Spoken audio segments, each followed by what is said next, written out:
Il fait beau ce matin. Un rossignol chante sur une branche.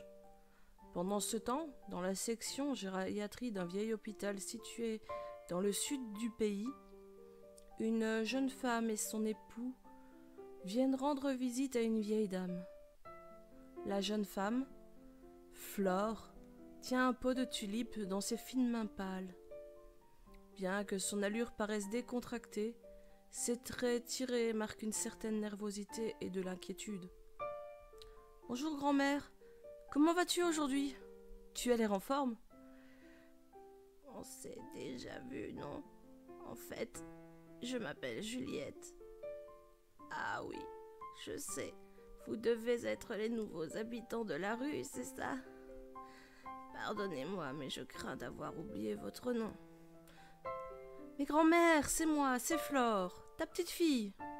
La fille de Paul, ton fils. » « Vous devez faire erreur. Paul est trop jeune pour être père. »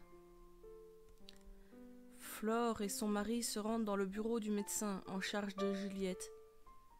Le docteur en question est un homme d'une cinquantaine d'années, de corpulence moyenne. Aux tempes grisonnantes, mais malgré ce détail, aux cheveux encore noirs. Il affiche un visage impeccablement rasé, souriant et qui se veut rassurant. Lorsqu'il ouvre la bouche pour parler, sa voix retentit dans la salle, grave et douce à la fois. « Vous êtes la petite fille de Madame Juliette Delmet ?»« En effet, je vous en prie, docteur, expliquez-moi. Que se passe-t-il avec ma grand-mère? Pourquoi ne nous reconnaît-elle plus? Pourquoi est-elle si étrange ?» « Votre grand-mère souffre de la maladie d'Alzheimer. C'est du moins ce que nous pensons, au vu des différents symptômes qui se sont manifestés chez elle. Elle oublie de plus en plus d'éléments, à commencer par les plus récents. Elle ne se souvient plus de vous ou de votre mari, mais elle se rappelle encore de son fils, et encore davantage de son défunt mari. Que peut-on faire pour elle? Pas grand-chose, j'en ai peur. À ce jour, il n'existe aucun traitement. Seulement des ateliers permettant un relatif maintien des acquis. Il vous faudra faire preuve de patience. Il ne faudra pas oublier non plus qu'il s'agit d'une personne âgée. Qui plus est d'une personne âgée souffrant d'une maladie dégénérative de la mémoire et de la cognition. Dans sa chambre, Juliette regarde par la fenêtre. Tandis qu'elle passe une main distraite dans ses cheveux argentés, un rouge-gorge vient se poser sur l'appui de fenêtre. La vieille dame le fixe d'un air songeur. Le petit oiseau fait de même, un regard noir plongé dans un regard bleu comme l'azur. La porte s'ouvre, Flore entre. Aujourd'hui elle est seule, son mari ne l'accompagne pas. Il dit ne plus supporter l'horreur de la situation. Le couple s'est encore disputé, la veille pour cette raison. La dureté de son mari résonne encore dans la tête de Flore. L'horreur. C'est difficile, c'est vrai, mais... Elle essaie de le cacher, mais même si elle a perdu la mémoire et qu'elle ne sait pas vraiment à qui elle parle, Juliette voit bien que quelque chose ne va pas. « Vous êtes déjà venue hier, mademoiselle. Je vous reconnais. » « Je suis ta petite fille, grand-mère Juliette.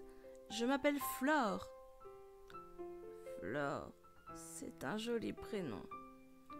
Vous avez l'air triste, mademoiselle. Quelque chose ne va pas? » »« Ce n'est rien. Dis, grand-mère, cette clé que tu portes toujours autour du cou, qu'ouvre-t-elle? » »« Ça, mademoiselle, c'est la clé de mon armoire à souvenirs. »« Ton armoire à souvenirs? » ?»« Oui, celle qui ouvre ce qui se trouve ici. Je l'ai fermée à double tour pour que plus rien ne disparaisse. Il y a des voleurs ici, vous savez. »« Mais grand-mère... » »« Oh, excusez-moi, c'est l'heure du café. Il faut que j'y aille. » Juliette se lève et se dirige vers la porte. Elle se retourne et lance un regard complice assorti d'un sourire à Flore. « Sinon, Gertrude va encore manger tous les biscuits. et il ne m'en restera plus. » La jeune femme reste seule dans la pièce. Les larmes commencent à couler silencieusement sur son visage. Elle rentre chez elle. Lorsqu'elle voit son mari qui l'attend, elle est prête à faire demi-tour. Prête à aller n'importe où ailleurs pour ne pas encore l'entendre se plaindre. « Il faut qu'on parle. »« J'ai pas envie de parler. »« Je suis désolée pour hier, tu avais raison. Je me suis emportée. J'avais mal choisi mes mots et ils ont dépassé ma pensée. » Avait-elle bien entendu ? Jamais son mari ne s'était excusé. Elle se retourne, le dévisage. Il a l'air étonnamment sincère. C'est bizarre. « Tu sais bien que j'adorais ta grand-mère. J'ai du mal avec le fait qu'elle ne me reconnaisse pas. Je n'ai pas connu mes grands-parents et ta grand-mère m'a toujours considéré comme son petit-fils. Le mot que je cherchais hier, c'était que cette situation était trop pénible. J'y arrive pas, c'est trop dur. Et moi, qu'est-ce que je devrais dire ? C'est ma grand-mère, ma vraie grand-mère. Je n'ai plus qu'elle et elle m'a oubliée. » Flore se blottit dans les bras de son jeune époux, et tous les deux pleurent, se laissant réconforter l'un par l'autre. Un moment d'une infinie tendresse dans une période incroyablement troublée. D'un commun accord, le couple décide de passer le lendemain en amoureux. Ce dimanche est exceptionnellement ensoleillé. Pas un seul nuage n'obscurcit le ciel. Flore porte une délicate robe amarante qui met ses atouts en valeur. Un sourire apparaît sur son visage lorsqu'elle remarque le regard de son mari. Ça fait si longtemps qu'elle ne l'avait plus regardé avec un regard aussi amoureux, aussi empli de désir. Cela fait si longtemps qu'elle n'avait plus souri. Bien que frugal, leur repas leur paraît délicieux. Peut-être le fait de s'être redécouvert y était pour beaucoup. La journée passe vite quand on s'amuse et ils s'amusaient ensemble. C'était la première fois depuis des années qu'ils s'amusaient de cette façon. Ils se rendaient compte qu'eux aussi avaient oublié beaucoup de choses. Au vieil hôpital, Juliette aussi passe un bon dimanche, du moins à sa façon. Elle commence par une promenade dans le parc en compagnie d'une infirmière à laquelle elle parle de son défunt époux. Puis elle nourrit les oiseaux. Juliette adore les oiseaux. Elle ne sait plus pourquoi, mais elle adore les regarder. Puis, fatiguée, elle retourne dans sa chambre et va s'allonger. Elle s'endort presque aussitôt. Flore passe une nuit agitée. De sombres cauchemars ne cessent de la tourmenter. Dès l'aube, elle est déjà levée, une tasse de café à la main. Son mari s'en étonne. « Tu es matinale aujourd'hui ?»« Je n'ai pas arrêté de faire des cauchemars pendant toute la nuit. C'est cette maladie, Elle n'a pas le temps de finir sa phrase. Le téléphone sonne. C'est le médecin de Juliette. « Mademoiselle Delmé, excusez-moi de vous déranger à cette heure, mais votre grand-mère est décédée cette nuit durant son sommeil. »« Quoi ? C'est pas possible ! Elle n'a pas souffert !» Le mari de Flore enlaçait son épouse à présent. Des larmes se formaient dans les yeux des deux conjoints. « Nous pensons que non. De plus, nous pouvons nous assurer que nous avons fait tout pour que son séjour chez nous soit le plus agréable possible. » « Je vous remercie, docteur. Au fait, j'aimerais que vous passiez. Il y a quelque chose que Madame Delmé souhaitait vous remettre lors de son départ. » « Très bien. À tout à l'heure, docteur. » Le cabinet du docteur est toujours le même. Il y a toujours les mêmes planches médicales. L'homme à la chevelure poivre et sel prend la parole. « Juliette m'avait écrit un genre de testament daté et signé devant notaire à l'époque où elle a commencé à perdre la mémoire. Dedans, elle vous lègue le peu qu'elle possède, mais elle insiste surtout pour que vous preniez cette clé. Je la reconnais, c'est la clé qu'elle portait toujours autour du cou.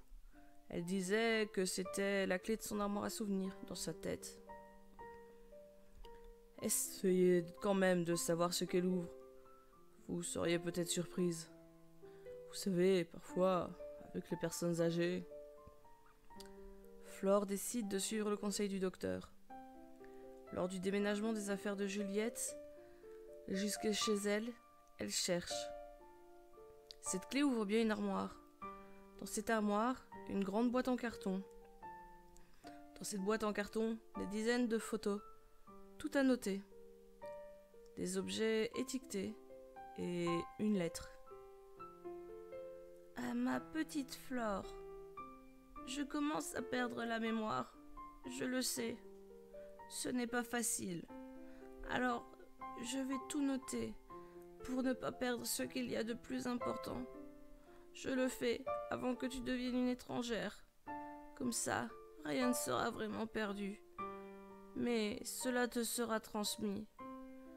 Derrière chaque photo, sur chaque étiquette, j'ai noté mes souvenirs, mes émotions, mes espoirs, mes sourires.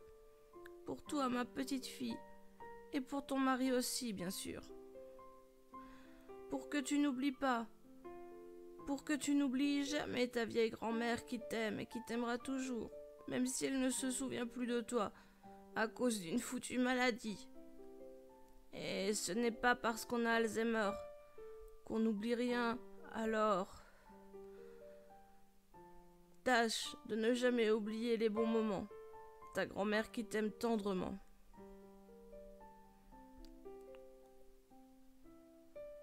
Au moins, elle n'avait pas tout oublié. Elle parlait encore de grand-père. Je sais qu'elle l'aimait beaucoup. Elle n'a pas tout perdu. Et ce qu'elle avait conservé, c'était ce qu'elle a toujours considéré comme un de ses plus beaux souvenirs, avec la naissance de mon père, qu'elle n'avait pas encore oublié non plus.